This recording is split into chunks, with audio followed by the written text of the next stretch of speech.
시설하면서 동료들이랑 친하게 지내지 마라. 물론 친하게 지내지 말라고 해서 쌩까라거나 그러는 게 아니고 시설 동료들이랑은 적당히 거리를 두라는 얘기다. 사람들이랑 친해질 생각 있으면 좀 어려워도 입주층 직원들이나 외주업체 관계자들이랑 친해질 생각을 해라. 자기 관리도 안 되는 시설 동료들이랑 친해져서 술 먹고 돌아다녀봐야 너네들 인생에 도움 1도 안 된다. 요거 인정입니다. 매니저님 요분 통닭 한 마리 쿠폰 보내드리세요. 팩트입니다. 시설 장단점 총정리합니다. 첫째 장점입니다. 정년이 없다. 공무원조차도 60살 이상이 되면은 정년 은퇴를 해야 되는데 시설관리 60대 심지어 70대도 일을 할 수 있다. 단 이 경우는 선임을 걸 기계, 전기, 소방 자격증이 있다는 조건이다. 두 번째가 비교적 이직이 자유롭고 맞습니다. 직장이 마음에 안 들면 50대, 60대도 언제든지 사표 쓰고 그만둬도 새로운 직장을 구할 수가 있다.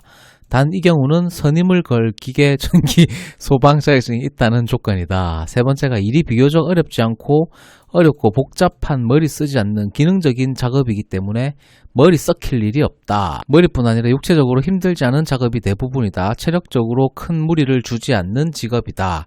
대한민국 어디든지 그저 큰 건물이 있는 곳이라면 어디든지 일을 할 수가 있다. 단점은 이렇게 적어주셨네요. 현장직 중에서는 최고로 낮은 산재율을 가진 직업이지만 비교 대상이 사무직이라면 아무래도 직접적으로 전기, 기계 시설을 직접 만지다 보니까 사무직에 비해서는 비교적 산재 발생률이 높은 편이다. 두 번째가 아무래도 직접적으로 전기, 기계 시설을 직접 만지다 보니까 비위생적인 작업을 수행해야 할 수도 있다. 화이트칼라 사무직에 비해서 사회적 인식이 안 좋을 수밖에 없다.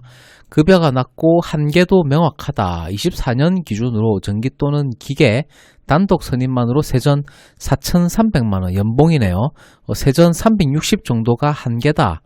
전기, 기계, 소방 2급 이렇게 3종 세트 한꺼번에 겸직한다고 해도 최대 상한선이 세전 5,100만원, 세전 420만원 정도다. 전자과 졸업하고 반도체, 전자부품 쪽 대기업 신입사원의 성과급 포함하여 영끌 세전 6,000, 세전 500 정도 이상의 급여를 받는 점을 감안하면 수십 년 경력에 업계 최고봉의 늙은 50대 소장 연봉이 파릇파릇한 20대 신입사원 연봉보다 낮은 셈이다.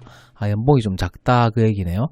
전기과장이나 기계과장부터는 일근직이 가능하지만 자격증이 없거나 자격증이 있어도 선임 경력이 모자란 말단 기사는 교대 근무를 해야 한다. 나이 먹어서도 안 잘리고 정년 없이 일을 할 수 있다는 점은 바꿔서 말하자면 늙은이들과 함께 부대껴서 일을 해야 한다는 말이다.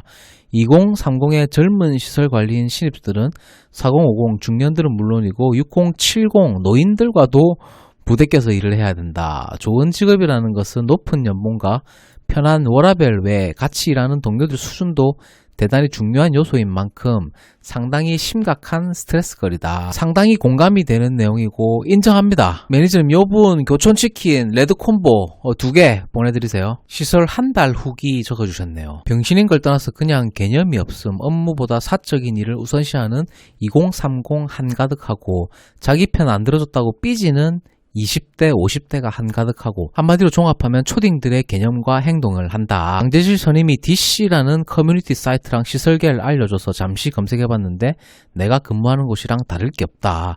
오늘까지 하고 그만둔다고 말해야지. 두 번 다시는 시설일 안 해야지.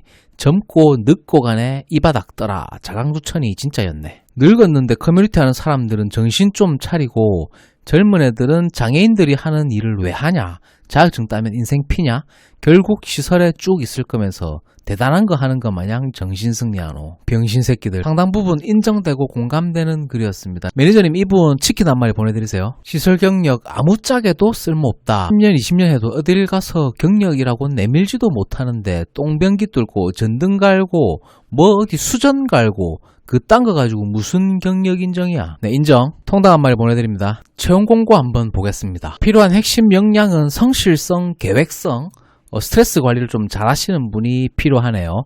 자격 요건은 이제 학력 고졸 이상이고 졸업 예정자도 가능합니다. 경력은 3년 이상이어야 되고. 근데 졸업 예정자가 어떻게 경력이 3년이 될 수가 있지? 본사 관리자 채용하고 지식산업센터입니다. 아파트형 공장이고, 자, 우대사항은 일반 경비 지도사를 우대해드리고요. 공조냉동 기계산업기사를 우대해드리고, 소방안전관리자 1급이 있으시면 우대를 해드린다. 관리자 경력 우대고 시설 중심 건물 관리 경력을 우대해드린다. 특이사항이 있네요.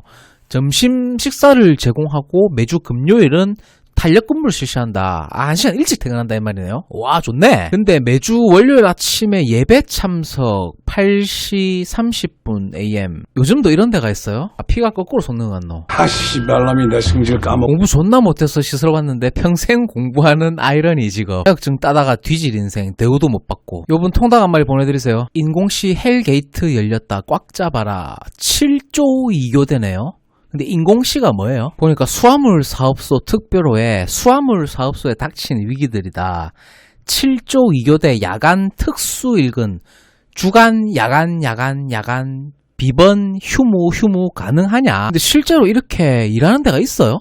이거 좀 불가능할 것 같은데 7조 2교대와 야간 특수 일근이 현실화되냐?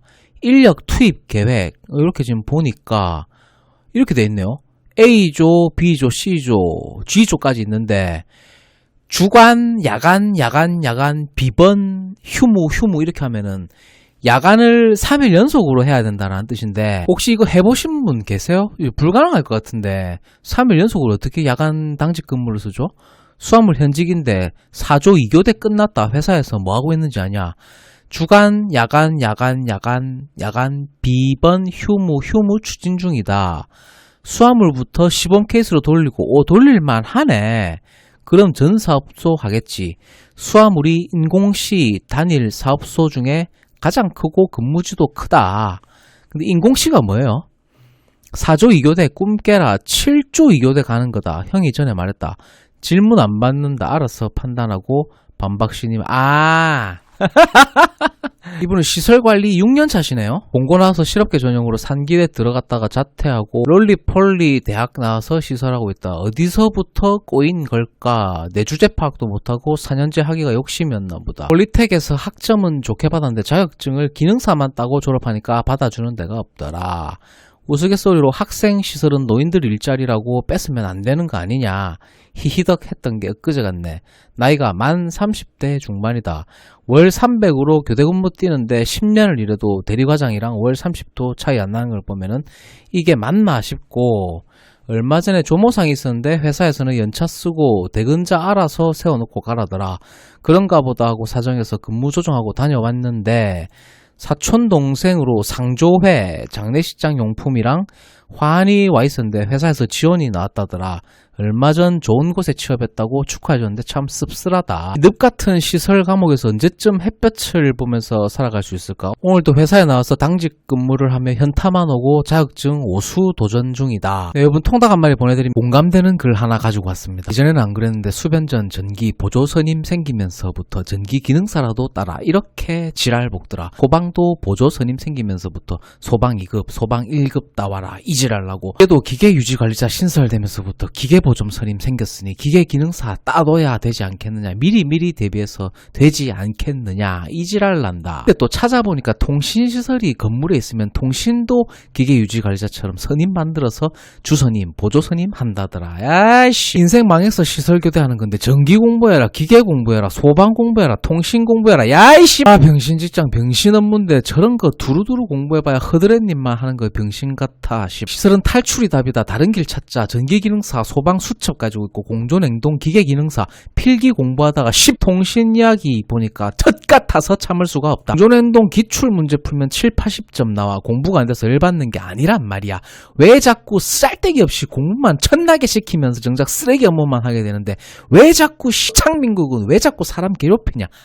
지읒 같다. 격하게 공감됨. 냉정하게 바라본 자격증 활용도. 전기기사는 전기안전관리자 선임용, 전기공사기사는 전기공사업체 자격증 대여용. 찔린 사람 있죠. 소방기사, 소방시공 설계 감리 또는 비상주 선임용, 소방안전관리자 1, 2급 건물 소방 선임용, 에너지관리기사 구닥다리 옛날 건물 보일러 선임용, 가스 자격증 에너지기사 1+1용, 위험물 자격증 에너지기사 가스 자격증 2+1, 공조냉동기사 공조기 및 냉동기 선임용. 틀린 말 하나도 없네요. 현직에 계신 호텔 관리소장님께서 글을 적어주셨네요. 시설에서 전기기사가 왕대접 받는 이유. 전기기사 따는 사람은 매년 10,000명씩 쏟아져 나온다. 근데 그 10,000명은 다 어디로 갔을까? 이 시설에서는 전기기사를 하느님과 동급으로 취급하고 그 정도인가요? 전기기사를 우러러볼까? 왜 용역에서는 그 흔한 전기기사 한 명 뽑는데 한 달, 두 달이 걸릴까? 이유는 전기기사 취득자들이 시설 분야로 안 오기 때문이다. 그래서 황제 대접 받는 거야. 황제까지는 아닌 것 같은데. 10대에 전기기사 따고 시설 오겠냐? 니들 같으면. 근데 20대에는 이 전기기사 자격증을 따고 시설 관리로 안 오는 게 아니라 몰라서 못 오는 걸 거예요, 아마. 아파트에서 일할 수 있다라는 것도 제가 안 지가 몇 년 안 됐어요. 아, 이런 데가 있구나. 니들 자꾸 산기딸이 가방끈 짧다고 하는데 2030 시설하는 게 안타까운 게 시설하면서 제일 지읒 같을 때 그럼 산업안전 산업기사는 산업자 2번 들어가면 가방끈 더 짧아 보이나? 에이 찔밥 새끼들아, 형은 오늘 마지막 당직이다. 니들 자꾸 산기딸이 가방끈 짧다고 하는데 맞는 말이라서 반박 불가능. 나 이런 거에 관심도 없었는데 이 말 듣고 보니까 좀 맞는 말인 것 같아. 좀 짧아 보여 솔직히. 에이 찔밥 새끼들아, 형은 오늘 마지막 당직이다. 내일 비번 때 푹 쉬고 내일 모레부터 도서관 열심히 다닐 건데 너는 언제까지 시설 같은 직업 같지도 않은 직업 처하면서 베베타처럼 살래? 아유 축하드립니다. 2030 시설하는 게 안타까운 게 한창 개인의 능력을 향상시키고 커리어 올리고 그럴 시기에 노인들이나 할 법한 일자리에 노인들과 일자리 경쟁하고 자격증과 전혀 무관한 잡일이나 하던가 방대실에 앉아서 컴퓨터 핸드폰이나 하며 시간 때우다가 밤 되면 좁은 공간에서 웅크려 잠이나 자고 그런 모습들이 안타깝긴 함. 누군가는 해야 하는 일들이 맞지만 그만큼 양질의 일자리가 없으니 출산율을 떠나서 국가 성장률이 이 모양 이 꼴인 것 같다. 시설하면서 제일 지읒 같을 때 이 뭐야? 지금 똥배간 누수 같은데 밑에 맥주가 있네요. 이 뭐 쇼핑몰이에요? 근데 이거 진짜 시설 주임이 해야 돼? 그만둬라. 때려치워라. 미친 거 아이가? 아시아 경기에서 가져왔습니다. 문 안 열어준 경비원 센스가 없으시네요. 입주민 민원에 쏟아진 질책. 아파트 입주민이 제기한 민원 내용 논란. 양손 무거울 때는 입구를 열어달라. 관리사무소에서 교육하겠다. 머슴이냐? 전에 계셨던 경비 아저씨는 알아서 문도 열어주시던데 이번 경비 아저씨는 그런 센스가 없네요. 안타깝습니다. 뭐 이런 민원이 있었다고 합니다. 이게 근데 민원이에요? 경비가 문을 열어주는 행위는 호의를 베풀어준 거지 의무는 아니죠. 그 호의가 없었다고 해서 그런 센스가 없다라고 비난을 할 수는 없는 겁니다. 거기서 관리사무소가 교육을 하겠습니다. 이지랄로 했다. 그 아파트는 소장이 그냥 병신인 거예요. 머슴을 자초하고 있는 거라고. 할 말은 해야죠. 병신이에요? 저런 소장 새끼는 노예 근성인 거야. 한 아파트 입주민이 경비원들을 대상으로 이 같은 내용의 민원을 제기한 사실이 다시 부각되고 있다. 9일 복수의 온라인 커뮤니티에서는 요즘 아파트 경비원들이 욕먹는 이유라는 제목의 글이 확산됐다. 해당 글에는 경비원의 태도가 마음에 들지 않는다는 취지로 제기한 민원과 그에 따른 처리 결과가 담긴 공지문 사진이 담겼다. 이 사연은 과거에도 여러 차례 커뮤니티를 달군 바 있다. 경비원에 대한 갑질 논란이 나올 때마다 재조명받고 있다. 경비실에서 알아서 입구를 열어달라는 민원에 교육하겠다라고 대응을 했다. 이런 닭대가리 같은 소장 새끼도 있어? 할 말도 못하고 무조건 입주민이라고 빌빌 싸고 진짜 참 한심하네요. 이런 내용이 무거운 짐이나 장바구니나 양손이 무겁게 들고 있는 상태에서 아파트 입구 번호 누르는 게 너무나 힘듭니다.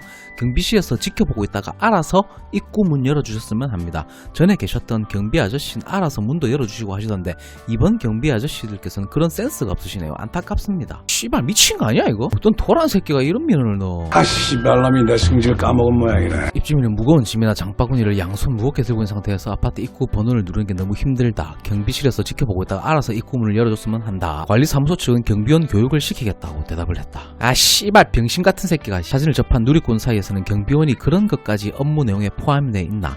경비원이 머슴도 아니고 어지간히 해라. 경비원이 언제 호텔리어가 됐냐? 비판적인 반응이 이어졌다. 입주민이 누군 줄 알고 문을 열어주나? 경비원을 교육하겠다는 답변도 황당하다. 이 답변한 그냥 소장 새끼는 그냥 개 병신 새끼지. 20년 서울 강북구의 아파트에서 주차문제로 다툰 입주민으로부터 지속해서 폭언과 폭행에 시달린 경비원이 스스로 목숨을 끊는 사건이 있었다. 이 아파트 경비원에 대한 갑질 문제가 공론화됐다. 해당 사건에 대해 근로복지공단은 입주민에게 받은 정신적 스트레스로 사망에 이르렀다며 산업재해로 최종 승인한 바 있다. 그러나 지난달에도 서울 강남구의 한 아파트에서 입주민의 경비원 갑질이 벌어져 도마 위에 올랐다. 주차금지 편말 앞에 포르쉐 차량을 채워둔 입주민이 이동주차를 요구한 경비원에게 사과를 요구한 데 이어 해고까지 종용한 사실이 전해졌다.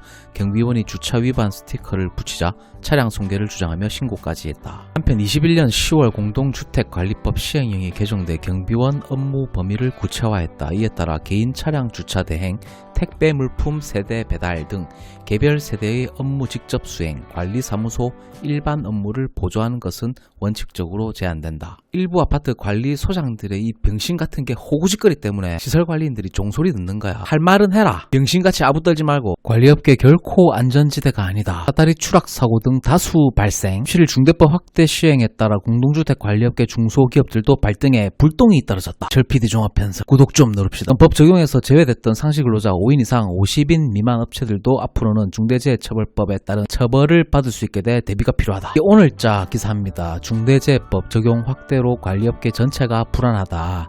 대책 고민해야 한다. 주택관리업에 맞는 확실한 가이드라인이 필요하다. 무슨 내용인지 상세 내용 한번 기사 보겠습니다. 결론부터 먼저 말씀드리면 아파트 해당됩니다. 법 적용 대상에 들어간 중소업체는 전국 83만여 개 사업장으로 전체의 24%에 해당한다. 공동주택관리업계는 그보다 훨씬 더 많을 것으로 추산된다. 전국에 등록된 주택관리업자는 약 550개 사업자에 이른다. 중대법 개별 사업장 단위로 적용되는 것이 아니라 기업 전체로 적용되는 것이기 때문에 평균적으로 관리업체에 소속된 관리사무소 인원, 소장격리 기술직 등 6명 이상인 점을 살펴볼 때 1개 이상 사업장을 가진 거의 모든 관리업체가 법 적용 대상이 된다. 위탁관리가 아닌 자치관리를 하고 있는 공동주택의 경우 입주자 대표 회장이 사업장 대표로 중대재해관리 책임을 지게 돼 전체 의무관리 대상 17%에 이르는 자치관리 단지와 그 외 자치관리를 하고 있는 비의무관리 단지까지 자체적으로 중대재해 예방 체계를 구축해야 한다. 회장 감투 쓰고 싶은 사람 조금 줄어들겠네요. 그러나 아직까지 관리업체와 아파트 중대재해처벌법 적용에 대한 준비가 되어 있지 않고 똥인지 된장인지 뭐가 필요한 건지 아무것도 모르는 것도 적지 않다. 건설업이나 제조업 등에서 발생할 것이라 생각할 수 있지만 관리업계에서도 중대재해 사고가 잇따르고 있고 업체 대표가 법 위반에 따른 실형을 선고받은 사례도 있었다. 대부분 사다리 작업 등 고소 작업 중 발생한 추락 사고였고 2인 1개조 원칙 미준수, 안전모 미착용 등 주요 사망 원인이 됐다. 고소 작업 말 나와서 드리는 말씀인데 실제로 다칠 수 있습니다. 오늘 제가 요거 교체했거든요. 여기 점등이 안 되는 거야. 이게 LED 라이트인데 밑에 전기 따는 데가 있어요. 열어보니까 브레이크는 정상이야. 소스도 잘 들어오고. 그래서 요거 LED 문제구나. 그래서 여기 지금 한 4m 정도 높이 되거든요. 이 높이가. 사다리 타고 올라갔어. 근데 바람도 많이 불고 이 작업하기가 좀 어려워요. 왜냐면 위험해. 왜냐면 높기 때문에 사다리에서 이게 고정이 잘 안 되잖아요. 밑에서 잡아준다 하더라도 좀 쫄린단 말이야. 그러니까 이런 거 작업하다가 떨어지면 그냥 뭐 나가리 되는 거예요. 그래서 요걸 어떻게 작업을 했느냐. 요 밑에 부분 요거 풀면은 이렇게 눕힐 수가 있어. 좀 자세하게 보여드릴까요? 이 밑에 뿌리에 보면은 볼트 4개 박혀 있거든요. 요거 다 풀어가지고 요래 눕혀가지고 작업하면 돼. 그러니까 위험한데 기 올라가가지고 객기 부리다가 쳐다치지 말고 안전하게 해서 안전하게. 다치면 니만 손해다 임마. 그래가지고 요렇게 다시 세워가지고 볼트 조이면 됩니다. 얘는 아파트 설비 과정에 안전모 없이 누수 관련 작업 도중에 사다리에 추락해서 사망했다. 업체 대표 징역 8월에 집행유예 2년 선고받았다. 안전모 없이 사다리에 올라가서 전등교체 작업하다가 추락해서 사망했다.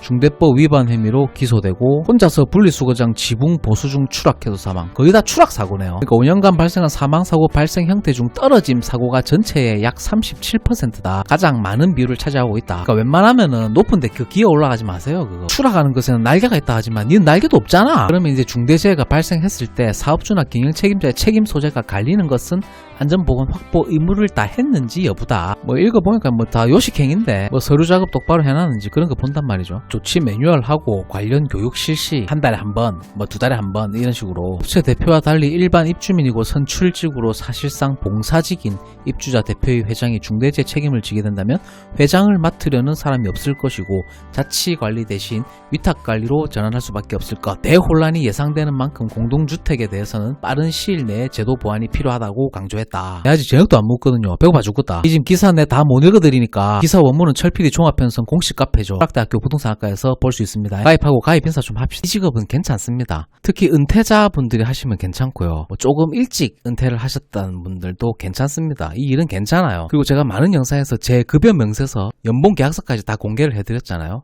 급여가 나쁘지 않습니다. 최소 320~30만원에서 380만원까지 충분히 받을 수 있습니다. 네이버 카페에 사연글 하나 읽어보도록 하겠습니다. 안녕하십니까, 철PD 구독자입니다. 예, 반갑습니다. 방송 보면 많은 도움을 받고 있어 감사드립니다. 현재 시설관리 공공기관 공무직으로 근무하고 있는 40대 중반의 남성입니다. 현재 4년차 근무 중이고 인문계 대학을 나와서 이것저것 방황 끝에 공장에서 생산기술부 파트로 기계설비 및 보전 6년 정도 일하다가 5년 전에 전기기사를 취득한 후로 현재 여기 일을 계속 쭉 하고 있는 중입니다. 하지만 1자녀 5세를 둔 가장으로서 낮은 급여 200만원 중반, 직업에 대한 현타, 파트 구분 없이 둘이서 건축 내 기계, 전기, 영서는 물론 조경과 미화 관련 업무까지 하고 있습니다. 특히 조경 업무 할 때 현타가 많이 오는데 잡초를 손으로 뽑고 그리고 같이 근무하는 공무원과의 갈등 등으로 이직을 고민하고 있습니다. 자격증은 전기기사 외 소방 쌍기사와 공조냉동 에너지관리 기능사를 가지고 있는데 현재 에너지관리기사 실기 준비 중입니다. 성격은 내성적이고 남한테 싫은 말 못하고 조근조근하고 소심한 성격입니다. 네, 저하고 비슷하네요. 저도 내성적이고 조근조근하고 소심한 성격입니다. 이 새끼한테 입만 벌리면 거짓말이 자동으로 나와. 이런 상황에서 계속 공무직 시설관리직을 계속 다닐지 아니면 다른 직장 또는 이직을 할지 고민입니다. 그렇다고 특별한 기술이 있는 것도 아니어서 쉽사리 이직을 결정하기도 힘든 상황입니다. 앞으로 미래에 대하여 방향성을 제시해 주실 수 있을까요? 밑에 달린 댓글도 한번 보겠습니다. 진짜 사랑해 님이 댓글 달아주셨네요. 반갑습니다. 저랑 비슷한 나이대와 비슷한 경험, 자동차 제조, 생산기술 10년 차에 여기저기 기계 10년 차입니다. 공공기관 근무하셨으면 공공기관 쪽으로 공무직 말고 그냥 시설관리 이직 알아보세요. 장점으로는 공공기관 자회사 시설관리 연봉 좀 됩니다. 그리고 공공기관 워라벨이기도 하며 해마다 임금도 오릅니다. 라고 이렇게 댓글을 달아주셨고요. 근데 이분은 지금 답 나와 있는데 왜 고민을 하시나요? 5년 전에 전기기사 자격증을 취득을 하셨고 소방 쌍기사하고 공조냉동 기능사, 에너지관리 기능사 자격증 충분합니다. 나이 40대 중반이시고 자격이 충분히 되시는데 왜 여기서 일을 하고 계시는지 좀 이해가 안 되는데요. 아파트 관리 과장 하시면 됩니다. 제가 정확하게 답 드릴게요. 이 직업은 괜찮습니다. 특히 은퇴자분들이 하시면 괜찮고요. 조금 일찍 은퇴를 하셨다는 분들도 괜찮습니다. 이 일은 괜찮아요. 그리고 제가 많은 영상에서 제 급여 명세서 연봉 계약서까지 다 공개를 해드렸잖아요.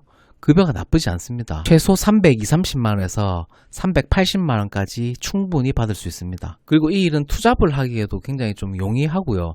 제가 지난 영상에서도 이런 영상을 만들어 드렸는데 미국의 사회학자이자 그 경제학자죠. 나심 니콜라스 탈레브라는 사람이 있습니다. 이 사람이 말한 그 바벨 전략이라고 하는 건데 과거 때 제가 이거에 대해서 좀 중점적으로 다뤄드린 영상이 있습니다. 투잡의 정석이라는 영상인데 이 영상을 반드시 꼭 보시길 바랍니다. 굉장히 잘 만들어진 웰메이드 영상입니다. 이번 시간에 간단하게만 말씀드리면 나심 니콜라스 탈레브가 말한 이 바벨 전략을 잘 활용할 수 있는 직업입니다. 다시 말해서 이 80%는 나의 비용이죠. 시간과 노력을 비용이라고 얘기를 해봅시다. 80%는 리스크가 없는 쪽에 내 시간과 노력, 비용을 투자를 하시고 나머지 20% 정도는 굉장히 리스크가 높은 곳에 투자를 하시라는 얘기죠. 시설관리 하면서 안정적으로 330만원에서 360만 정도 사이에 급여를 챙겨가면서 나머지 토요일이든 일요일이든 쉬는 시간이 있거든요. 그리고 퇴근 후에도 충분히 시간적 여유가 되고 근무 중에도 짬짬이 내 여유를 만들어 나갈 수 있는 시간이 된단 말이죠. 그러니까 이 정도로 유의미한 자격증을 가지고 계시는데 아파트 시설 과정 하실 것 같으면 이 정도 자격증이면은 일주일 안에 취업 가능합니다. 그리고 경력도 괜찮으시거든요. 충분하니까 아파트 관리과장 가시면 됩니다. 이력서 작성에 조금 애로사항이 있으시면 저한테 이메일 보내세요. 월급 한 330만원 정도 보장되는 아파트에 제가 취업할 수 있도록 제가 보장드리겠습니다. 집 근처에 아파트 관리과장 하시면 됩니다. 댓글 한번 보겠습니다. 이미 사업을 구축해놨는데 전기기사를 따서 시설관리로 들어가는 건 안 될까요? 후 사업은 자기가 알아서 돌아가고 그냥 취미 플러스 공부할 시간에 나가서 돈을 더 벌고 싶어서 시설관리로 들어가고 싶은데 어차피 집에서 공부할 거 출근하면서 공짜로 돈도 벌고 원래 좋아하던 전기도 좀 만지면서 살고 싶은데 좋아하시는 전기 만지는 일보다 싫어하시게 될 노가다 계좌부 정신노동이 100급으로 심각한 곳입니다. 그건 상관없는데 투잡이 가능한지가 궁금해서요. 이 댓글은 좀 의미가 있습니다. 좀 살펴보면 이미 사업을 구축해놨다라고 하시는데 축하드립니다. 저도 사실 조금 비슷한 케이스이긴 해요. 근데 이분은 이제 전기기사 자격증을 아직 이제 따지는 않으셨고 다시 공부를 하셔야 되는데 사업은 이제 어느 정도 스테빌라이제이션이 됐고 사업이든 자영업이든 그 데스밸리 구간이라고 하는 구간이 있습니다. 그 구간을 좀 지나게 되면은 어느 정도 안정화되면은 어떤 느낌이 드느냐 어떤 고독함을 느끼게 되는 단계가 오게 되거든요. 자 그럴 때 외로움이 아니에요. 외로움하고 고독감은 좀 다른 이야기입니다. 내 자격을 구축한다라고 하는 거는 오롯이 내가 그 모든 것의 의사결정에 대해서 관여를 해야 하고 그 책임을 오롯이 나 혼자 짊어져야 된다는 뜻이거든요. 자, 그렇기 때문에 어떤 고독감을 느낄 수 있어요. 그런 단계를 좀 지나가게 되면 소셜 네트워크로의 참여가 목말라 올 때가 있습니다. 그럴 때는 이 시설관리 일 해보시는 게 나쁘진 않습니다. 괜찮습니다. 그러니까 타의적 굴종이 아니라 자발적 참여로서 일할 때는 이 일이 괜찮다는 얘기예요. 그리고 투잡이 가능한지도 궁금한데 충분히 가능합니다. 저는 여러 군데 조직을 많이 경험을 했고 시설관리 일도 하고 있지만 이쪽 일이 투잡하기에는 굉장히 용이합니다. 괜찮아요. 그리고 전기 만지는 일보다 싫어하시게 될 노가다 계좌부 정신노동이 100급으로 심한 곳입니다. 맞습니다. 타인에게 급여를 받고 일을 한다라는 거 하는 거는 내가 원하는 일만 할 수는 없는 거예요. 그런데 이게 타의적 굴종일 때는 좀 비참함을 느낄 수도 있는데 자발적 참여일 때는 이게 괜찮습니다. 전기기사를 지금 다시 공부를 해서 취득할 수 있는 어떤 시간적 여유라든지 정신적 여유가 좀 된다라고 하시면은 다른 거는 괜찮지만 너무 이 공부가 어렵게 느껴진다거나 공부할 수 있는 상황이 안 된다라고 했을 때는 꼭 전기과장 안 하더라도 그냥 시설관리, 시설주임, 시설기사로도 일하는 것도 나쁘지 않다라고 생각하거든요. 때에 따라서는 주야 2교대도 괜찮습니다. 왜냐하면 저도 그랬어요. 이 전기기사 자격증을 2015년, 16년 지금으로부터 한 8, 9년 정도 전에 땄는데 저는 시설관리 하려고 딴 게 아니거든요. 나는 이런 직업이 있는지도 몰랐어요. 그때 당시에 저는 엔지니어를 하기 위해서 이 자격증을 딴 건데 나이 들어서 지나가 와서 보니까 이런 일이 있더라라는 거예요. 저는 아파트 관리실에 직원이 이렇게 많은 줄도 몰랐고 기껏해야 청소하시는 분 2명, 3명 이게 끝인 줄 알았어요. 근데 알고 보니까 10명 되죠. 관리사무소 직원들도 한 5-6명 되고 미화, 청소, 경비 아파트에서 일하시는 분들이 되게 많더라는 거예요. 인건비도 엄청납니다. 그러니까 몰라서 못하는 거지 알면은 굳이 안 해야 될 이유가 없는 직업이라는 뜻이에요. 괜찮아요. 그런데 이 일도 자발적 참여가 아닌 타의적 굴종이 되게 되면 그 일은 비참해지는 거예요. 끝없이 비참해지는 거예요. 자발적 참여를 할 수 있는 내가 여유가 되고 진짜 운동 가는 기분으로 할 수 있다면 이건 굉장히 이상적인 형태라고 생각을 해요. 그리고 이미 사업을 구축해 놓으셨고 어느 정도 자동화 시스템을 만들어 놨다고 하시면은 이제는 이 나의 행복 지수를 높이는 데서 좀 집중을 하셔야 된다는 뜻이죠. 그러면 이 행복 지수, 인간의 행복 지수라는 거는 보편적으로 어떻게 추정할 수 있는가? 어떤 금전적인 측면에서 한번 살펴보면은 월 소득이 될 수 있겠죠. 여기를 행복지수의 맥스라고 한번 해볼게요. 보편적으로 우리 대한민국 사회에서 월급쟁이들, 급여를 받고 생활하시는 분들이 가장 많은 구간이 아마 250만원에서 한 330만원 정도 되지 않을까. 여러 가지 미디어들이나 유튜버라든지 신문을 보든지 미니멈 샐러리라고 하죠. 최저시급 그런 것들을 따져봤을 때 보편적으로 이 구간에 있는 사람들이 가장 많지 않나. 물론 행복지수에 영향을 미치는 요소가 여러 가지 요소가 있겠지만 아무래도 이 소득 수준에 따라서 이게 가장 클 거라고 저는 생각을 하거든요. 월 소득에 따라서 행복지수가 이렇게 우상향하느냐? 그게 아닙니다. 여러분들도 그런 통계를 보신 적이 있으실 것 같은데 월 소득이 2천만원에서 3천만원 사이, 월 소득이 2천만원에서 3천만원 정도 사이가 될 때 행복지수가 이 맥시멈이더라 라고 하는 통계가 있어요. 이 정도까지는 이렇게 우상향하는 그래프를 그리지만 3천만원이 오버되는 순간, 초과하는 순간 이 행복지수는 다시 조금 떨어진다라고 하는 그런 통계가 있어요. 자, 그러면 우리가 궁극적으로 행복한 삶을 지향하기 위해서 열심히 자격증도 따고 공부도 하고 사업도 하고 자영업도 하면서 궁극적으로는 우리가 행복한 삶을 추구하기 위함이죠. 그러니까 이 그래프에서 말하고자 하는 바가 뭐냐? 월 소득이 이렇게 커진다고 하는 거는 내가 그만큼 많이 가질 수 있다는 거죠. 그걸 조금 다른 시각에서 해석을 해본다면은 그만큼 내가 지켜야 될 것도 많아진다라는 의미죠. 그런 것들을 조금 지킨다라고 하는 의미에서 이 구간에서는 그런 행위를 하면서 그 피로감들이 굉장히 많아집니다. 그래서 사실 내 월 소득이 한 월에 한 2-3천만 원 정도 이상이 됐을 때는 그때부터 내가 뭔가 채우기 위한 노력보다 비우기 위한 노력이 더 중요하다고 생각하거든요. 물론 어느 정도 기준에 도달하기까지는 어느 정도는 채워야 돼요. 그런데 내가 어느 정도 만족할 정도의 수준, 행복지수가 어느 정도 한 80에서 90% 정도가 행복 지수가 좀 다다랐다라고 본인 스스로 느껴질 수 있다라고 하면, 다시 말해서 내 삶에 좀 만족할 수 있는 수준이다라고 했을 때는 그때부터는 채워나가는 것보다 이렇게 비워나가는 게 더 중요합니다. 굉장히 중요한 이야기인데, 내 행복 지수가 이게 맥시멈 구간을 이제 통과했을 때부터 어떻게 살아야 되는지, 물론 이건 좀 나중에 이야기이긴 해요. 그러니까 보편적으로 우리가 지금 이 구간에서 거의 다 있단 말이죠. 그래서 우리는 지금 현재 이 구간에서 나의 행복 지수를 좀 높일 수 있도록 어떤 방법이든, 뭐 자영업을 하든 사업에 도전을 하든 뭐 유튜브를 하든 뭘 하든 이 구간에서 뭔가 좀 다양한 시도를 해야 된다는 뜻이죠. 뭐 콩이든 파치든 뭘 심어봐야 결과가 나오잖아요. 단지 이분이 좀 신경 써야 될 부분이, 이미 사업을 구축해놨는데 이쪽으로 좀 일을 해보고 싶다라고 하시면, 만약에 들어왔다라고 치면 어떤 나만의 기준과 철학과 현실과의 어떤 개입이 굉장히 클 겁니다. 그런 것들을 너그럽게 수용할 수 있는 포용력이 있어야 되고요. 또 시궁창에서도 내 몸을 더럽히지 않을 정도의 내 소신과 주관을 뚜렷하게 가지고 있어야 됩니다. 네이버 카페 철학대학교 부동산학과의 원조 투명인간님께서 글을 달아주셨네요. 안녕하세요, 철PD님 반갑습니다. 유튜브는 잘 보고 있습니다. 감사합니다. 다름 아닌 제 인생 진로 상담을 받고 싶었어요. 부끄러움을 각오하고 올립니다. 저는 46세 남자입니다. 사회 경력은 병원 경력 10년 정도이고요. 지금은 이 일을 하고 있지 않습니다. 사회생활을 하면서 부조리도 많이 봐왔고 일은 정말로 열심히 했습니다. 그런데 결과는 정반대였습니다. 한 7, 8년 동안 집안일을 거들다가 일절만 하고 있습니다. 이렇게 사는 건 아니다 싶어서 40대 초반에 공인중개사 학원을 등록하여 다니다가 요즘은 안 된다는 소리를 듣고 접었습니다. 다음은 행정사가 괜찮다 해서 또 시작해서 흐지부지 결정장애 정서불안 끝까지 결과물을 못 만들어내겠더라고요. 경매 부동산 강의도 많이 들어보고 해서 중개행정 경매를 하면서 일하는 게 어떨까 하는 생각입니다. 지금 당장 직업이 좋지 않아서 이런저런 일도 하면서 생활비는 벌고 있는데 미래가 너무 불안합니다. 그런데 시작만 하면 갈팡질팡합니다.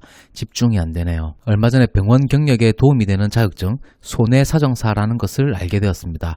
차라리 이런 분야에 집중하는 게 좋을지, 아님 중개행정, 경매, 법무사 등등 노력 없이 꿈만 보는 그런 상황이 보고됩니다. 조용한 사무실에서 시간 되면 앉아서 공부하는 등등 단기 현장직보다 낫다는 소방 2급 단기로 취득해서 시간과 직장을 병행하여 틈틈이 노려보려는데 제 자신을 모르겠습니다.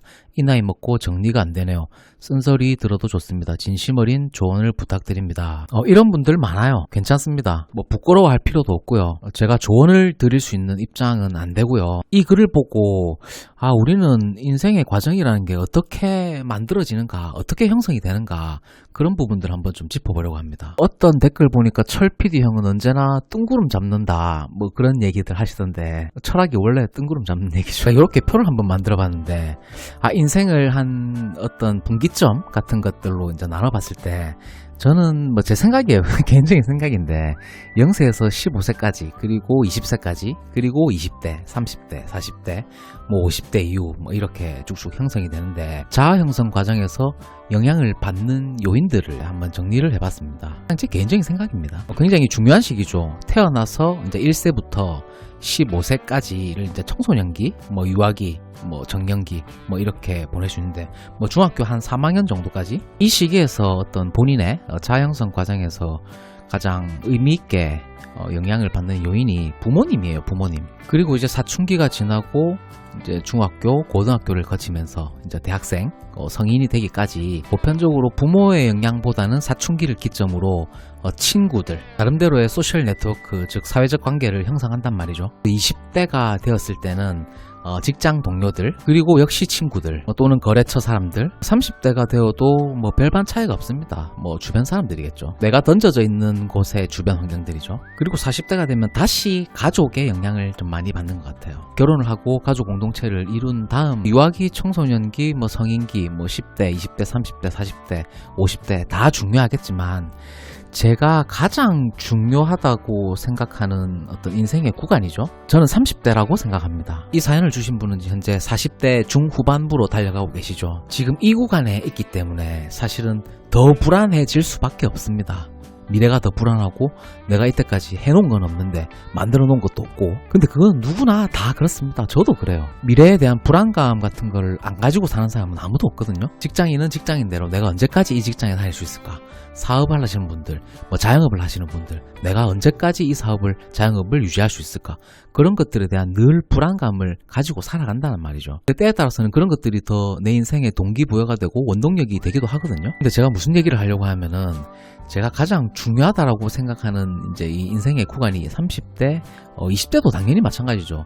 근데 20대보다는 30대가 더 중요하다라고 생각을 하고, 이 20대와 30대, 퍼센티지로 따지면은 30대가 한 70%라고 생각을 하고요. 20대가 한 30%. 이 중요도를 따지면 물론 다 중요해요. 이 20대와 30대를 어떻게 보내느냐에 따라서 사실상 40대와 50대 이후에 거의 결정이 됩니다. 그렇다고 해서 40대 이후에 뭐 삶이 혁신적으로 바뀔 가능성이 전혀 없는 것은 아닙니다. 하지만 거의 불가능하다라고 생각합니다. 내가 20, 30대에 쌓아왔던 어떤 경력이라든지 뭐 커리어, 내가 생각했던 뭐 사고방식들과 뭐 생활 습관들이라든지 그런 것들이 좀 극단적으로 얘기하면은 안 바뀝니다. 죽을 때까지. 그러면 왜 20대, 30대에 겪어왔던 자아가 왜 바뀌지 않느냐? 제가 좀 자주 강조하는 말인데, 혁신은 새로운 시도가 아닌 과거와의 작별에서 시작되기 때문입니다. 언제가 혁신이 쉬울까요? 15세 가장 혁신이 쉽겠죠. 과거가 짧으니까. 자, 그러면 20대는 과거가 그래도 어느 정도 짧죠.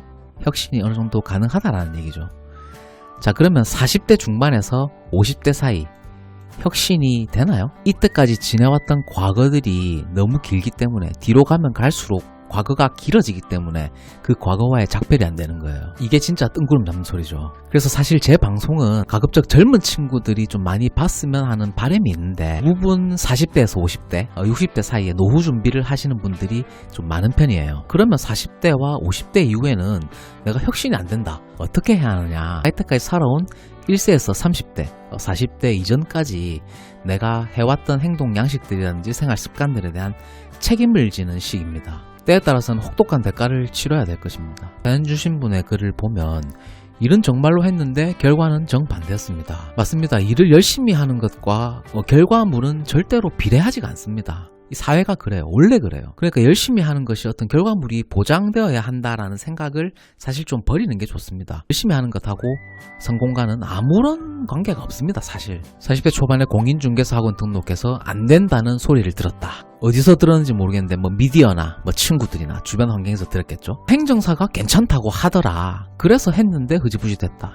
내 스스로의 주관적인 의견이 아닌 타인의 의견에 계속 휘둘리고 있다. 경매 강의도 듣고 부동산 강의도 들었는데 또 중개 행정 경매를 하는 게 어떨까 하는 생각입니다. 또 누가 얘기를 하신 것 같아요. 자격증 손해사정사라는 것을 알게 됐는데 이것도 또 이거 좀 괜찮은가? 이 나이 먹고 정리가 안 되네요. 그런데 사실 조금 늦긴 했어요. 46세면 사실 조금 늦었어요. 안타깝지만 그럼에도 불구하고 제가 드리고 싶은 말씀은 감히 조언은 아니고, 내가 하고 싶은 일이 무엇인지 스스로에게 질문을 한번 던져보시는 게 어떨까요? 과연 내가 어떤 행위를 했을 때 가장 행복감을 느끼느냐, 그리고 내가 하고 싶은 일이 뭐냐, 내가 뭘 좋아하느냐, 거기에 대답할 수 있는 사람이 과연 몇이나 될까요? 대부분의 사람들이 내가 어떤 행위를 했을 때 가장 행복감을 느끼는지 모르고 죽습니다. 그냥 밥 벌어먹고 살기 바쁘니까. 저도 그렇게 살아왔거든요. 그러니까 지금부터라도 돈을 떠나서 내가 200만 원을 벌든 250만 원을 벌든 400만 원을 벌든 어떤 직업에 대한 의사결정을 할 때 돈에 관한 모든 이슈를 차치하고 내가 하고 싶은 일이 무엇인지, 그리고 이 일이 나는 재밌다, 조금이라도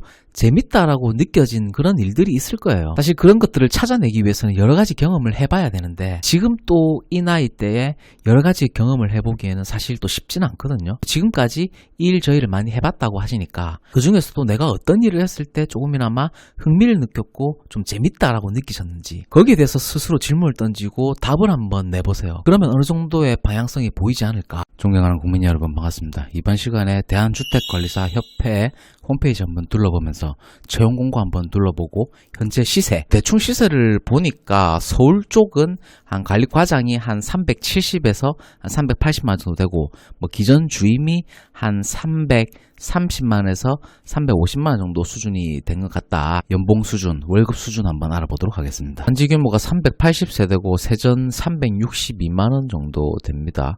전기, 소방 2급 안전관리자 선임. 요게 딱 제일 무난해요. 과장 정도 하려면은 뭐 전기 산업 기사를 가지고 있든 전기 기사를 가지고 있든 요거 하고 소방 안전 관리자 한 2급 정도. 1급 따면 뭐 더 좋긴 하죠. 더 선택의 폭이 넓어지죠. 채용 공고 살펴보시려면은 네이버 포털 사이트인 그 주택관리사협회 이렇게 이제 검색을 하시면 됩니다. 그러면 이제 대한주택관리사협회라고 하는 홈페이지가 뜨게 되죠. 자, 이렇게 들어가셔가지고 여기 구인 입찰란에 구인 직원 구인입니다. 다시 한번 말씀드립니다.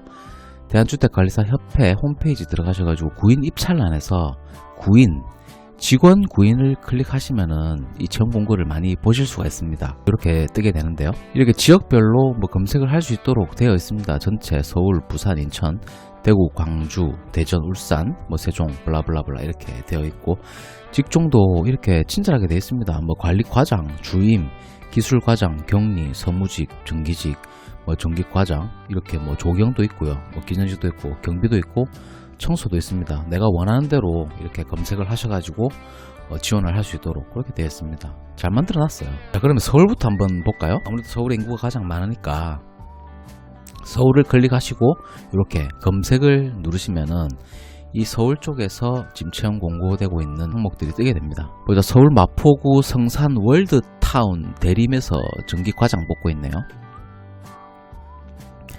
단지 규모가 약 800세대고 세전 380만원이고 이력서 자기소개서 받고 지역 난방 유경험자를 우대한다. 이 지역 난방하고 중앙 난방, 이 개별 난방은 약간 섹터가 다른 영역이에요. 그러니까 물을 밖에서 보내느냐, 개별 난방은 세대 안에서 물을 끓이느냐 그 차이죠. 그렇기 때문에 뭐 지역 난방 유경험자는 뭐 조금 더 수월하다. 그렇다고 해서 경험이 없다고 해서 뭐 못할 일은 아닙니다. 전부 다 경력직만 뽑으면 신입사원 어떻게 일을 해? 먹고 좀 사. 신길파크 자이에서 기전 반장 구하네요. 640세대고 세전 330만원이다. 시세가 대충 이렇다는 거예요. 별도 지급 내용이 뭐 전기 검침 수당 한 5만원에서 10만원 되겠죠. 뭐 소방안전관리자 우대하고 즉시 근무 가능자 성실하고 인성 좋은 분을 구하고 있다. 북한산 레미안에서 관리과장 뭐 채용하고 있네요. 약 650세대고 세전 약 375만원이다. 근무 형태가 이제 일근직이죠. 월에서 금요일 아마 9to6일 거예요. 수변전 용량이 뭐 1600kW 발전기 350kW 선임 가능자고 소방안전관리자 2급 기타 수당 15만원 별도. 그러면은 여기서 15만원 더 하면 약 한 390만원 정도 되네요. 이 정도면은 괜찮지 않나? 괜찮은 것 같은데요. 덕수궁 롯데캐슬 오피스텔 상가에서 기전 주임 구하네요. 격일 근무입니다. 아마 2교대 24시간 교대 근무겠죠. 오피스텔 약 200세대고 상가 약 66세대. 월급여가 약 331만원이라고 적혀 있습니다. 위탁사가 타워 PMC고 생활지원센터 연락처 이렇게 다 나와 있습니다. 급여가 이렇게 다 공개가 되어 있고요.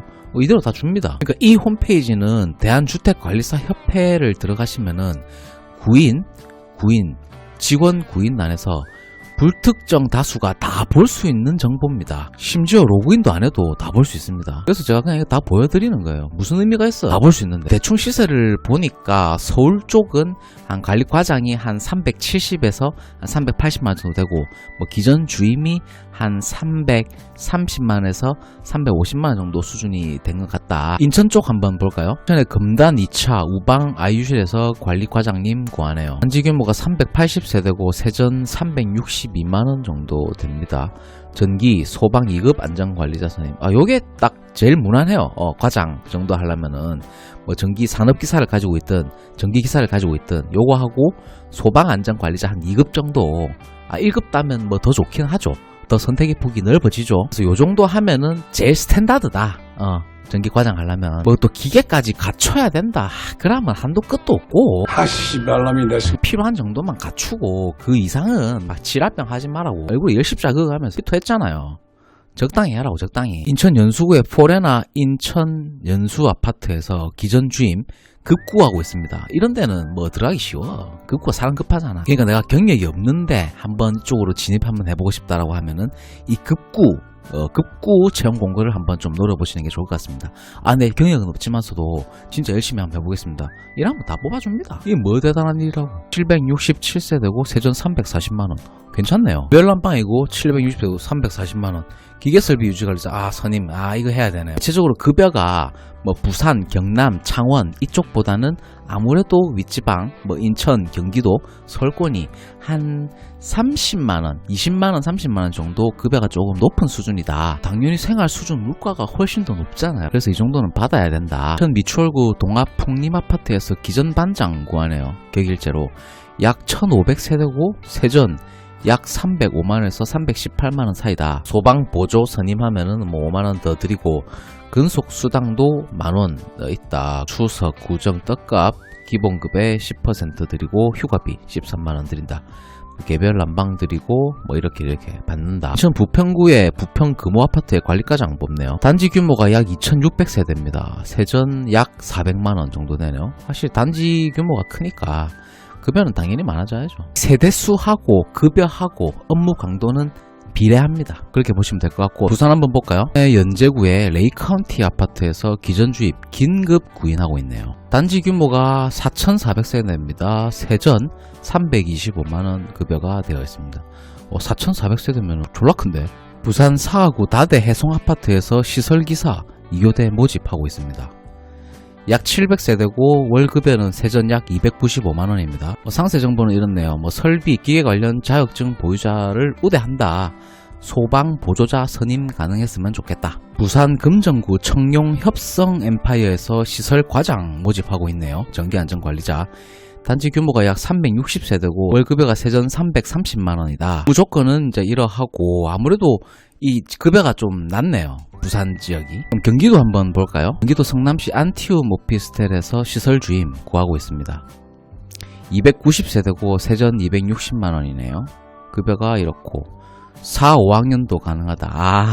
40대, 50대도 가능하다 이 말이네요. 근데 이 관리소장 이 채용 공고를 올린 사람이 조금 나대는 사람이네. 보통 채용 공고에 이렇게 이런 식으로 안 쓰잖아. 4학년, 5학년이 뭐야? 장난치는 것도 아니고.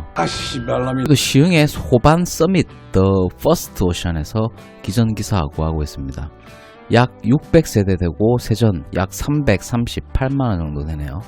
기계설비 유지관리자 뭐 이런 식으로. 강원도 한번 볼까요? 강원도 원주시의 원주 롯데캐슬 아파트에서 관리과장 전기 선임할 수 있는 관리과장을 구하고 있습니다. 현재 규모가 1116세대고 세전 377만원입니다. 급여가 10개 동에 약 1100세대고 관리과장 1명 구하고 있고 전기 선임 수전 4000kW 비상 1500kW 이상. 급여가 약 380만원. 이 정도면 뭐 괜찮죠. 그래서 살펴보니까 뭐 전국적으로 시세는 요렇다. 뭐 관리과장이 한 340만원에서 390만원 사이. 그리고 기전 주임이 한 300만원 초반대에서 330만원, 340만원 정도 대 사이.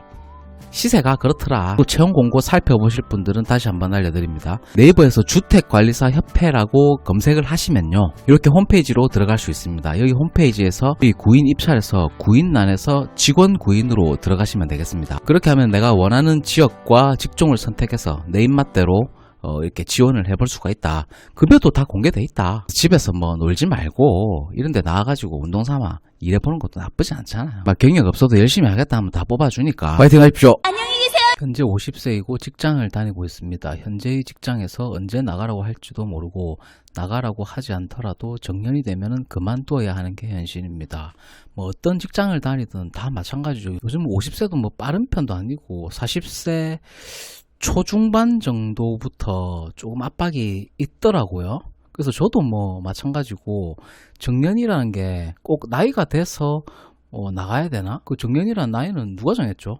내가 빨리 은퇴하고 싶으면 내가 빨리 은퇴하는 거고, 뭐 일을 더 해야 된다고 하면은 일을 하는 건데, 누구나 이런 고민들을 다 하고 계시죠. 미래에 대한 어떤 불안감 같은 것들이죠. 다행스럽게도 20년 전에 취득한 자격증이 기계설비 유지관리자가 가능해서 특급을 받아놓은 상태고, 또한 이때 소방 설비기사 기계도 취득을 했었습니다. 네, 노후 준비가 되어 있으시네요. 이 정도면은 괜찮습니다. 그렇게 풍족하지는 않더라도 어느 정도로 안전빵으로 보험은 들어 놓으셨다. 이 정도 보험이면은 괜찮아요. 크게 불안해 하실 것까지는 없을 것 같고, 작년에 전기기사를 취득하면서 전기, 기계, 소방 3개 자격증을 보유하고 있어서 이직에 관심을 가지고 취업 사이트를 보았지만, 제가 지방에 살아서 그런지 인근에는 구인 광고가 많이 없더라고요. 근데 뭐 저도 지방에 살고 시설관리 쪽으로 영상 컨텐츠를 많이 만들어 드렸었는데, 아파트나 빌딩 같은 것들은 뭐 지방이라도 어느 곳에서든 다 있기 때문에 언제든지 취직을 할 수 있거든요. 아무튼 이직을 하려고 해도 급여가 너무 낮아 현재로서는 움직일 수가 없네요. 급여가 조금 낮다면 일단 이 보험 들어놓은 거 기계설비 유지관리자 이제 선임할 수 있는 그 자리로 일을 하면서 다른 일을 또 찾으시면 괜찮아요. 자, 한편으로는 지금이라도 이직을 해서 10년 정도 경력을 쌓으면 급여가 오르지 않을까 생각했지만 시설 쪽은 오르지 않을 것 같고 일반 회사로 가려고 해도 나이가 많아 쉽지 않네요.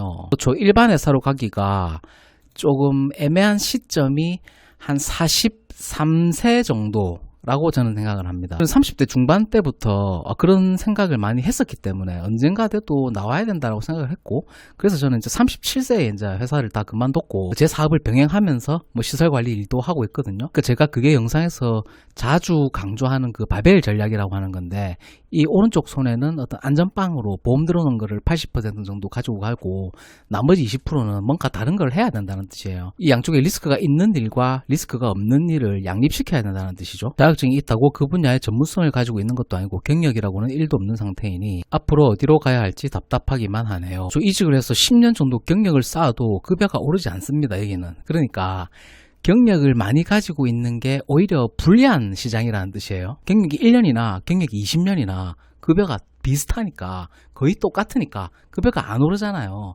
자, 그러면 인풋 대비 아웃풋을 생각했을 때 그 효율을 생각해야 된다는 뜻이죠. 아웃풋은 동일합니다. 그러면은 그 인풋을 줄이는 것, 그러니까 경력이 작을 때 하는 게 훨씬 더 이익이라는 뜻이죠. 일반 회사로 가기가 굉장히 애매한 나이긴 맞아요. 거의 불가능할 겁니다. 대기업을 나왔다 하더라도 50까지 대기업이나 뭐 공기업이나 나왔다 하더라도 그 다음으로 다른 회사로 이직한다라는 건 사실 조금 힘듭니다. 현실적으로. 여기서는 조금 내려놓고 뭐 허드렛 일이라도 하면서 결국은 내 걸 찾아 나가야 되는 거예요. 50세면은 그렇게 나이가 많은 편도 아닙니다. 적당한 나이기 때문에. 그래도 20년 전에 취득한 자격증이 특히 무의미한 자격증도 아니고 이 정도면은 저는 괜찮다고 보거든요. 그래서 더 이상 자격증을 뭐 더 취득하겠다라고 하는 생각은 안 하셔도 될 것 같고요. 기계설비 유지관리자 특급 이 정도면은 관리 과장도 가능한 자리가 있을 겁니다. 이 일을 하시면서 예를 들어서 뭐 300만 원에서 350만 원 정도 급여를 받는다 손 치면 뭐 토요일이나 뭐 일요일 날 또는 뭐 퇴근 후에 내가 할 수 있는 일, 가능하면 내가 뭐 원하는 일, 내가 즐길 수 있는 일이면 좋겠죠. 그 무엇이 되더라도 그런 것들을 많이 시도해보고 많이 시행착오도 겪어보시고, 여기서는 어느 정도 실패도 허용됩니다. 왜냐하면 내가 보험 들어놓은 거에서 매달 고정 노동소득이 들어오기 때문에 조금 깨먹어도 괜찮다는 뜻이죠. 답답하게 생각하실 필요가 전혀 없고요. 제 영상 보시면 뭐 시설관리과장이나 뭐 기계설비 유지관리자 뭐 관련해서 많은 영상들을 올려놨습니다. 뭐 취업 사이트도 뭐 보았지만 구인 광고가 많이 없다라고 돼 있는데, 취업할 수 있는 뭐 구인 광고 뭐 대한주택관리사협회라든지 뭐 워크넷 이런 것들도 제가 영상에서 상세하게 뭐 다뤄드린 바가 있습니다. 참고되시면 좋을 것 같고요. 뭐 안전하게 아파트나 뭐 빌딩 뭐 관리과장 이나 관리 대리 하시면서 결국은 내가 좋아하는 일을 찾아서 내 잡을 찾아 나가시면 될 것 같아요. 답답해하실 필요는 전혀 없습니다. 철PD 종합편성 오피셜 공식 채팅방 탐방 한번 해보도록 하겠습니다. 아무래도 이 급여 외 부업 another income이죠.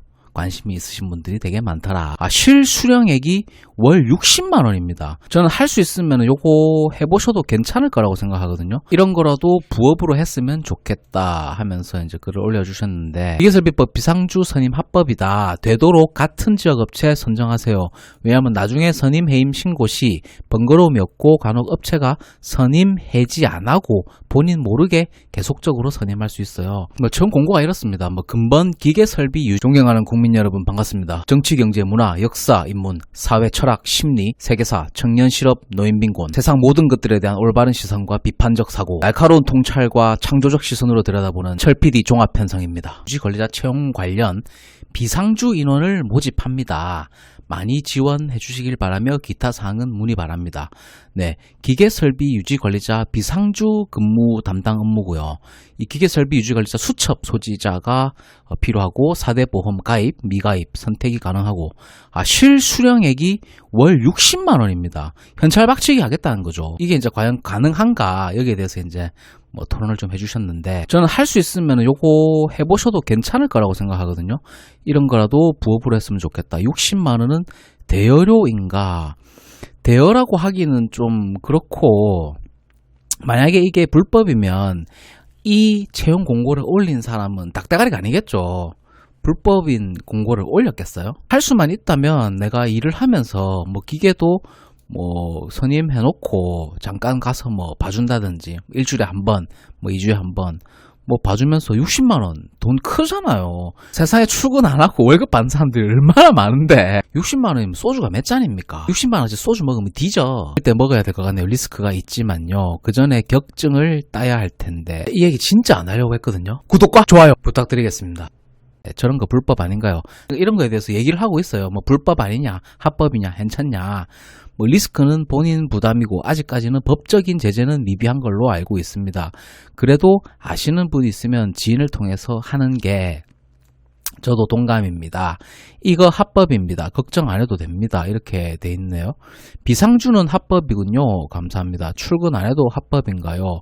뭐 상관없죠. 세상에 출근 안 하고 월급 받는 사람들이 얼마나 많은데 정관예우 변호사들 보세요. 그 사람들이 뭐 출근합니까? 이름만 빌려주고 1억씩 2억씩 받아가는데 자조사 한번 동행하면 500만원 1000만원입니다. 그런 사람들은. 전기자격대여는 불법, 기계설비법, 수첩대여는 합법입니다. 다만 현직장의 선임 시 다른 곳 이중 선임이 안 됩니다. 이건 당연한 거죠. 이중으로 뭐 기계선임자 A 아파트에 기계선임 또 B 아파트에 기계선임 이거는 당연히 안 되죠. 다른 곳 이중 선임하시는 분들이 있는데 행정청 단속 안 한다고 하다가는 큰일 납니다. 근데 이런 거 무서워서 뭐 못한다는 거는 뭐 세상에서 할 수 있는 게 아무것도 없습니다. 그냥 하고 보는 거예요. 그냥 합법이니 구인란에 올리는 거죠. 그러니까 구인란에 올린 사람이 뭐 불법인 거를 올렸다가 자기한테 무슨 데미지를 받으려고 그런 걸 올리겠어요. A 아파트에 전기 선임하고 B 아파트에 기계 선임해도 되나요? 기계 선임 경력 많이 쌓아야 하죠. 철PD 종합편성 공식 채팅방입니다. 본 QR코드를 스캔하시면 바로 입장 가능하십니다. 한 곳에 전기 선임하고 다른 곳에 기계 선임해도 되는데 그렇게 연봉 올리서 이것도 괜찮죠. 그러니까 한 군데서만 320만원 정도 받는다 손 치면은 좀 작잖아. 기계설비 공사업도 경력 포함되죠. 기계설비 공사업 경력 포함되죠. 당연히. 어떤 회사에서 일을 했느냐 이게 중요한 게 아니라 경력 증명서에 내가 어떤 일을 했는지 그 경력 서술하는 난이 있습니다. 거기에 뭐라고 적혀 있는지 그게 중요한 겁니다. 그걸 보고 경력을 판단한다는 거죠. 전기경력도 그렇고 뭐 기계도 마찬가지겠죠. 기계설비법 비상주 선임 합법이다. 되도록 같은 지역업체 선정하세요. 왜냐하면 나중에 선임 해임 신고 시 번거로움이 없고 간혹 업체가 선임 해지 안 하고 본인 모르게 계속적으로 선임할 수 있어요. 그러니까 이런 것도 남한테 믿지 말고 본인이 직접 다 하세요. 선임 신고, 해임 신고 직접 하세요. 저도 전기 선임을 제가 직접 다 했습니다. 나도 먹고 좀 삽시다. 같이 먹고 좀 삽시다. 전남 상가관리소장님 반갑습니다. 해당 지역에다가 해야겠군요. 뭐 해당 지역에 하면은 뭐 아무래도 편하겠죠. 무슨 만약에 만에 하나 무슨 일이 생겼다. 뭐 가야 될 일이 생길 수도 있으니까 일단 자격증만 따면은 중급이고 몇 년 찍으면 바로 고급이 가능한데 업체에 현직장 다니고 있다고 하시면 3.3% 세금 공제만 하고 입금합니다. 맞습니다. 3.3%는 프리랜서 레이트죠. 그거를 적용한다라는 그 말입니다. 트리플 기사 노력 가봅시다. 그렇게 부업을 하고 싶다. 요것도 괜찮아요. 그러니까 이게 괜찮은 부업이에요. 크게 내 시간과 노력 안 들이고 물론 마음의 부담감은 조금 있을 수 있겠죠. 그러다가 쿠팡 가게 생겼어요. 전기자격도 아는 지인이 업을 하신다면 자격대여도 짭짤합니다. 맞습니다. 자격대여 하세요. 괜찮습니다. 그렇게 해서라도 먹고 살아야 될 거 아니야. 에너지관리기사 끝나고 산업안전기사 끝나고 공조기 공부 언제 끝나 굳이 안 따도 기계 선임할 때 대부분 공조기사로 가나요? 설비 보전이 쉽다고 하던데 지금 기계 선임하고 계신 분들은 뭐 어떤 자격증으로 선임하고 계신가요? 좀 댓글 좀 달아주세요. 어떤 게 쉽습니까? 설비 보전이 쉬운 줄 알았는데 피본 사람이 올라오더라. 쉬운 거 없다. 맞습니다. 세상에 쉬운 일은 없어요. 남이 하면 다 쉬워 보입니다. 내가 하면 어려워요. 그 행위를 하고 있는 그 사람이 그 행위에 굉장히 능숙하다라는 것을 의미하죠. 세상 모든 일이 다 그래. 남이 하면 다 쉬워 보여요. 내가 하면 어려워. 설비 보전 기사가 광범위하다. 기계 쪽은 에너지, 가스, 공조 기능사 3개가 한 세트입니다. 기사까지 취득할 필요가 없으나 설비 보전 기사 하나 취득하면 소장까지 가능합니다. 전기까지 있으면 입맛대로 골라가는 거죠. 아파트 제외. 전기 하나로는 아파트 입맛대로 역시 전기 이렇게 되어 있는데요. 스펙이나 경력 실무는 뭐 큰 빌딩 가는 걸 추천드리고 노후 대비한다면은 아파트. 저도 같은 생각입니다. 전기가 좋나요? 기계가 좋나요? 네, 둘 다 좋습니다. 전기도 좋고 기계도 좋습니다. 이래도 한 세월이고 저래도 한 세월입니다. 똑같습니다. 그러니까 제가 이제 늘 강조하는 게 이 아파트 뭐 시설 관리를 하든 뭐 빌딩 시설 관리를 하든 요거는 요거대로 가지고 가고, 자, 왼쪽 주머니와 오른쪽 주머니를 가져가야 된다는 뜻이에요. 무슨 말이냐면은 제가 부동산 이제 오프라인 강의할 때도 이제 설명을 많이 드리는 부분인데, 왼쪽 주머니와 이 오른쪽 주머니, 양쪽 주머니를 가지고 가야 된다는 뜻이죠. 그러니까 안전빵으로 가지고 가는 거 하나, 그리고 리스크가 조금 있는 거 하나, 이렇게 가져가셔야 된다는 거예요. 그러니까 이 아파트 시설 관리라든지 뭐 빌딩 시설 관리라든지 이런 것들은 리스크가 없거든요. 가서 시간만 때우면 돈 주잖아요. 그러니까 안전빵으로 가져가고, 나머지 20% 이 왼쪽 주머니 그리고 오른쪽 주머니, 부동산도 마찬가지죠. 법인 주머니, 오른쪽 주머니를 가지고 가고, 왼쪽 주머니 개인 명의를 또 따로 가져가야 된다는 뜻이에요. 그러니까 항상 이 양쪽 사이드, 이게 바벨 전략이죠. 이 두 가지 밸런스를 잘 해가지고 안전빵으로 가지고 갈 수 있는 이 직업을 가지고 가면서 내 거를 결국은 찾아 나가야 된다는 뜻이에요. 이면의 주머니에 말이죠. 57년생이 시설일 하겠다고 왔음. 57년생이면 이제 그야말로 58년 개띠, 그 베이비 부머 세대의 아주 정점에 이른, 97년생이면 연세가 63세인가요? 58년 개띠를 주축으로 한 이 베이비 부머 세대들이 시장으로 엄청난 개체들이 쏟아지고 있는데, 이분들이 사실 지금 갈 데가 없어요. 딱히. 하여튼 합법입니다. 협회는 이중 선임에 대한 것만 취소 가능하다. 비상주 선임은 국토부가 승인한 겁니다. 국토부에 물어보시길. 비상주 선임을 하되 다른 곳에 투잡하면 안 된다는 말인가요? 갑론을박이 많은데요. 요거는 뭐 비상주 선임 나는 맞다고 보는데 괜찮아요. 이거 불법이면 이 사람들이 올리겠어요. 다시 한번 안내 말씀드립니다. 철PD 종합편성 오피셜입니다. 공식 채팅방 안내드립니다. 해당 QR코드를 휴대폰 카메라로 스캔하시면 즉시 입장 가능하십니다. 이 얘기 진짜 안 하려고 했거든요. 구독과 좋아요 부탁드리겠습니다.